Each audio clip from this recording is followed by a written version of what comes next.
بسم الله الرحمن الرحيم.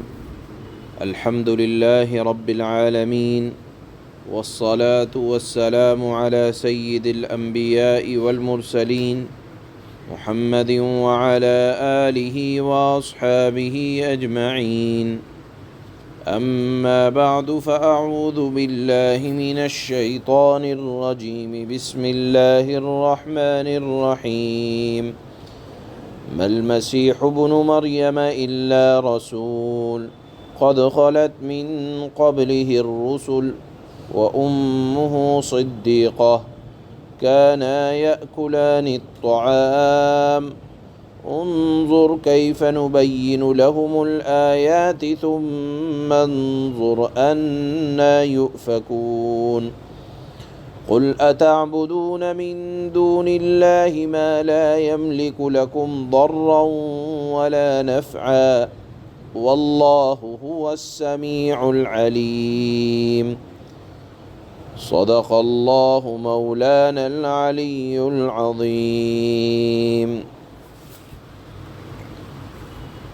کل کی آیات سے ایک مضمون یہ شروع ہوا تھا کہ اللہ تعالیٰ نے ان لوگوں کو کل رد فرمایا تھا، ان کی بات کو کل عدم قرار فرمایا تھا، جو لوگ حضرت عیسیٰ علیہ السلام کو خدا یا خدا کا حصہ مانتے ہیں۔ آج کی ان آیات میں بھی اللہ تعالیٰ نے حضرت عیسیٰ علیہ السلام کو جو لوگ اللہ، خدا یا خدا کا حصہ یا تین میں سے تیسرا مانتے ہیں، اس بات کو 4 دلیلوں سے رد فرمایا ہے۔ پہلی دلیل اللہ نے یہ ارشاد فرمائی، ما المسیح ابن مریم الا رسول، مسیح ابن مریم کچھ بھی نہیں ہے، نہ خدا ہیں نہ خدا کا حصہ ہیں، بلکہ الا رسول، وہ تو ایک صرف پیغمبر ہیں۔ اس جملے میں ایک دلیل تو یہ ہے کہ حضرت عیسیٰ علیہ السلام جب اللہ نے فرمایا ما المسیح ابن مریم، مسیح کچھ بھی نہیں ہے، مسیح عیسیٰ ابن مریم، جب ابن مریم کہہ دیا تو اس سے اللہ نے دلیل دی اس بات کی کہ وہ پیدا ہوئے ہیں، حضرت عیسیٰ علیہ السلام پیدا ہوئے ہیں حضرت مریم کے پیٹ سے، ایک عورت کے پیٹ سے وجود میں آئے ہیں، اور کسی عورت کا بیٹا ہو کر دنیا میں وجود آنا وہ خدا یا اللہ یا مالک کیسے بن سکتا ہے، یا وہ خدا کا حصہ کیسے بن سکتا ہے کہ جو پیدا ہو؟ اللہ تعالیٰ نے یہاں دلیل دی کہ کسی کا پیدا ہونا یہ منافی ہے اس کے رب ہونے سے۔ دوسری دلیل اللہ تعالیٰ نے آیت کے اس حصے میں یہ ارشاد فرمائی کہ حضرت عیسیٰ علیہ السلام وہ تو محض ایک رسول تھے، اور رسول کا خدا ہونا یا خدا کا جز ہونا یہ محال ہے، اس لیے کہ جب پیغمبر خود ہی خدا یا خدا کا حصہ ہو جائیں تو پیغمبری کس بات کی؟ پیغمبر کا مطلب یہ ہوتا ہے کہ پیغام پہنچانے والا، اور جب وہ خود خدا بن جائے تو کس کا پیغام پہنچائے گا؟ تو اس آیت کے اس حصے میں اللہ تعالیٰ نے 2 طرح سے دلیل دی۔ پہلی دلیل کہ حضرت عیسیٰ بیٹے ہیں مریم کے، اور وہ پیدا ہوئے ہیں اور خدا پیدا نہیں ہو سکتا۔ دوسری دلیل یہ دی کہ وہ پیغمبر ہیں، یعنی اور پیغمبر کا خدا ہونا یہ محال ہے، کہ پیغمبر کے ظاہری لفظ سے سمجھ میں آتا ہے پیغام پہنچانے والا۔ اگر پیغمبر خود خدا یا رسول خود اللہ بن جائے تو پیغام کس کا پہنچائے گا؟ تو اللہ نے آیت کے اس حصے سے یہ بات ارشاد فرمائی کہ رسول کا خدا ہونا محال ہے۔ تیسری دلیل اللہ نے یہ ارشاد فرمائی، قد خلت من قبلہ الرسل، حضرت عیسیٰ علیہ السلام سے پہلے بھی بہت سے پیغمبر گزرے ہیں، صرف بنی اسرائیل میں ہزاروں پیغمبر آئے ہیں، اوروں کو تو خدا نہیں کہا گیا، انہی کو کیوں کہا جاتا ہے؟ ان کو ہی کیوں اللہ کی خدائی میں شریک سمجھا جاتا ہے؟ جس طرح حضرت عیسیٰ علیہ السلام سے عادت کے خلاف معجزات ظاہر ہوئے ہیں، اسی طرح کے معجزات تو اور بھی پیغمبروں سے ظاہر ہوئے ہیں۔ معجزات کا ظاہر ہونا یہ خدا ہونے کی دلیل نہیں ہے، بلکہ معجزات کا ظاہر ہونا نبی اور رسول ہونے کی دلیل ہے۔ اگر بغیر باپ کے پیدا ہونا یہ خدا ہونے کی دلیل ہے، اگر کوئی کہتا ہے یہ بات تو حضرت آدم علیہ السلام اور ملائکہ تو اس شان میں حضرت عیسیٰ علیہ السلام سے بہت زیادہ بڑھے ہوئے ہیں۔ یعنی اگر کوئی یہ کہتا ہے کہ حضرت عیسیٰ خدا اس لیے ہیں کہ ان کا کوئی باپ نہیں، تو حضرت آدم علیہ السلام کے تو نہ کوئی باپ ہے نہ ماں ہے، کم از کم حضرت عیسیٰ کی والدہ تو ہیں۔ اسی طرح ملائکہ کی شان یہ ہے کہ نہ ان کا کوئی باپ ہے نہ ماں ہے، تو اسے ان کو تو کوئی خدا نہیں کہتا۔ معلوم یہ ہوا کہ بغیر باپ کے ہونا یہ خدا ہونے کی دلیل نہیں بن سکتا۔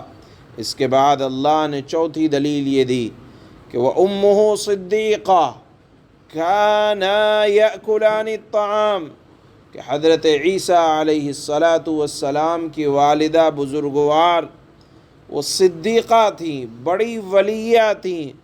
کانا یأکلان الطعام، وہ دونوں بیٹے اور ماں دونوں کھانا کھایا کرتے تھے۔ مطلب یہ ہے کہ ان کی کرامتیں اپنی جگہ، معجزات اپنی جگہ، لیکن دونوں ماں بیٹے کھانا کھایا کرتے تھے۔ یعنی انسانی ضرورتیں ان سب کو اسی طرح پیش آتی تھیں جس طرح اور لوگوں کو پیش آتی ہیں، اور جس کو کھانا کھانے کی ضرورت ہو اس کو دنیا کی ہر چیز کی ضرورت ہوگی، پانی کی بھی ضرورت ہوگی، ہوا کی بھی ضرورت ہوگی، اور جو محتاج ہو وہ خدا نہیں بن سکتا۔ یہاں اللہ تعالیٰ نے آیت کے اس حصے میں چوتھی دلیل یہ ارشاد فرمائی ہے کہ دیکھو، جس کو کسی چیز کی ضرورت ہو، کھانا ایک ضرورت ہے، جس کو کسی چیز کی ضرورت ہو وہ محتاج ہوتا ہے، اور محتاج کی عبادت نہیں کی جا سکتی، محتاج کو خدا نہیں کہا جا سکتا۔ علماء نے لکھا ہے کہ اللہ تعالیٰ نے یہاں ان دونوں کی ایک ضرورت کا ذکر فرمایا، کھانا، کہ وہ دونوں کھانا کھایا کرتے تھے۔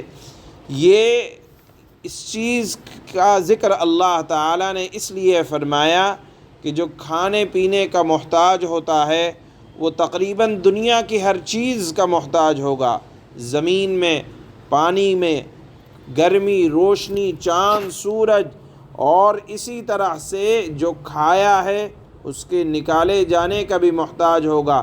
معلوم یہ ہوا کہ جس کو کھانے کی حاجت ہے اس کو دنیا میں جو چیزیں اللہ نے پیدا کی ہیں ہر چیز کی اس کو حاجت اور ضرورت ہوگی۔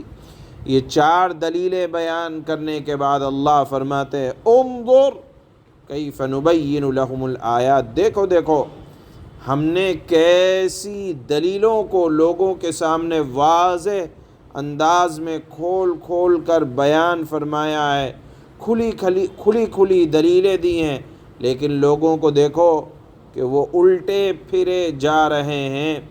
کہاں حضرت عیسیٰ علیہ السلام نے اپنے بندے ہونے کا اظہار فرمایا، کہاں وہ لوگ ان کو خدا یا خدا کی خدائی میں شریک مانتے ہیں۔ اس کے بعد اللہ نے فرمایا کہ اے لوگو، ایسی چیز کی عبادت کیوں کرتے ہو ما لا یملک لکم ضرا، جو نہ تو تم کو نقصان پہنچا سکتا ہے نہ نفع پہنچا سکتا ہے۔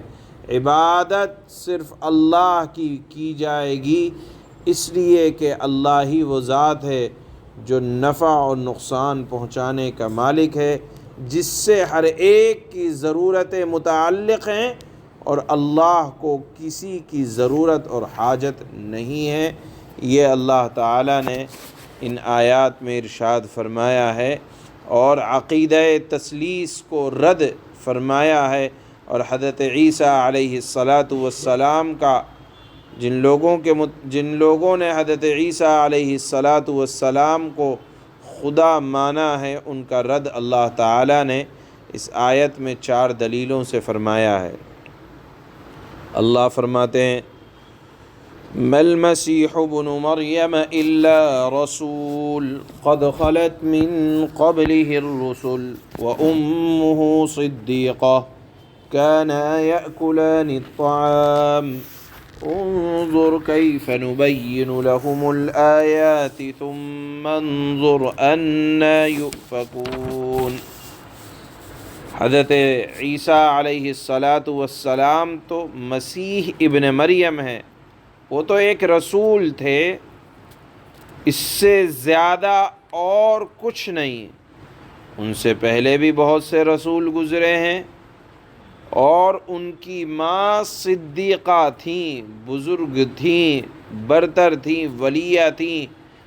یہ دونوں کھانا کھایا کرتے تھے، اور جس کو کھانے کی حاجت ہو اس کو دنیا کی ہر چیز کی حاجت ہوتی ہے۔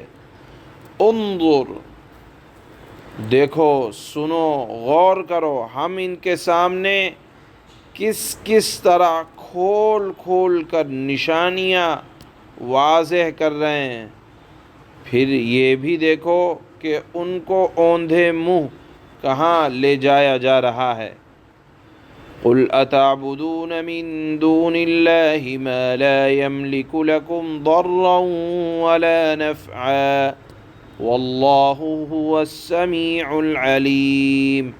اے پیغمبر، آپ ان سے کہیں کہ کیا تم اللہ کے سوا ایسی مخلوق کی عبادت کرتے ہو جو تمہیں نہ کوئی نقصان پہنچانے کی طاقت رکھتی ہو اور نہ فائدہ پہنچانے کی، جبکہ اللہ تعالی ہر بات کو سننے والا اور ہر چیز کو جاننے والا ہے۔